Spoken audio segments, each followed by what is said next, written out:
Cari amici e amiche di Un Sorriso in Più Family, buongiorno. Vi saluto e vi porto la bella notizia che siamo i campioni d'Europa. L'Italia è riuscita a vincere la finale degli europei contro l'Inghilterra. È stata una partita molto intensa, è iniziata subito nel peggiore dei modi purtroppo, perché abbiamo preso subito un gol al secondo minuto. Infatti il primo tempo l'Italia non è riuscita a esprimere il suo gioco, ha avuto un po' il contraccolpo emotivo per il gol subito e quindi non è riuscita ad essere serena e tranquilla e a dominare e comandare il gioco come ha sempre fatto nelle scorse partite. Il secondo tempo però è entrata con tutt'altro spirito, con tutt'altra voglia e l'Italia ha iniziato a dominare il gioco sotto tutti i punti di vista, aveva sempre il possesso della palla, ha iniziato a creare molte occasioni grazie a un super Federico Chiesa sempre molto attivo e rapido.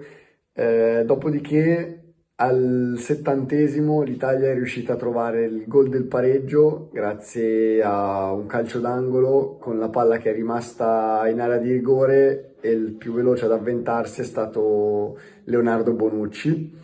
che quindi ha segnato il gol dell'1-1. L'Italia ha continuato a attaccare senza però riuscire a trovare la via del gol e la partita è andata ai supplementari. Supplementari, l'Italia ha continuato sempre con la stessa rabbia e voglia di dominare il gioco come nel secondo tempo e quindi ha continuato ad avere il possesso della palla, continuava ad essere superiore agli avversari e si vedeva che avrebbe potuto vincere la partita. Non è però riuscita a trovare il gol del vantaggio nei tempi supplementari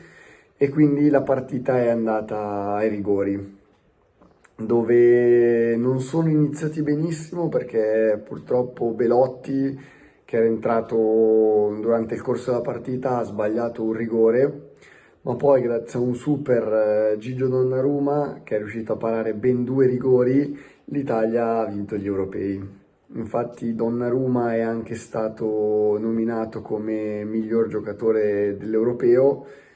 e questo è un premio importantissimo per lui, ma quello che conta di più è la vittoria di tutta la squadra che dopo il Mondiale del 2006 era andata un po' incalando la nostra nazionale, ma adesso grazie anche soprattutto al mister Mancini si è riuscita a risollevare e ha rifatto gioire tutti i 60 milioni di italiani della nostra nazione. Sono stati tantissimi anche i festeggiamenti della stessa notte, del giorno dopo, in tutti i posti d'Italia c'è la gente che è scesa in strada con bandiere, trombette,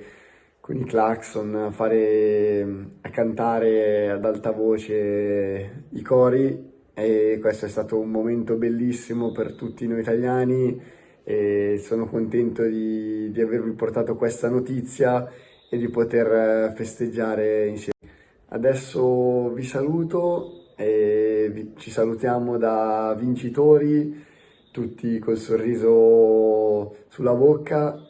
e niente, ciao a tutti e forza Italia ancora!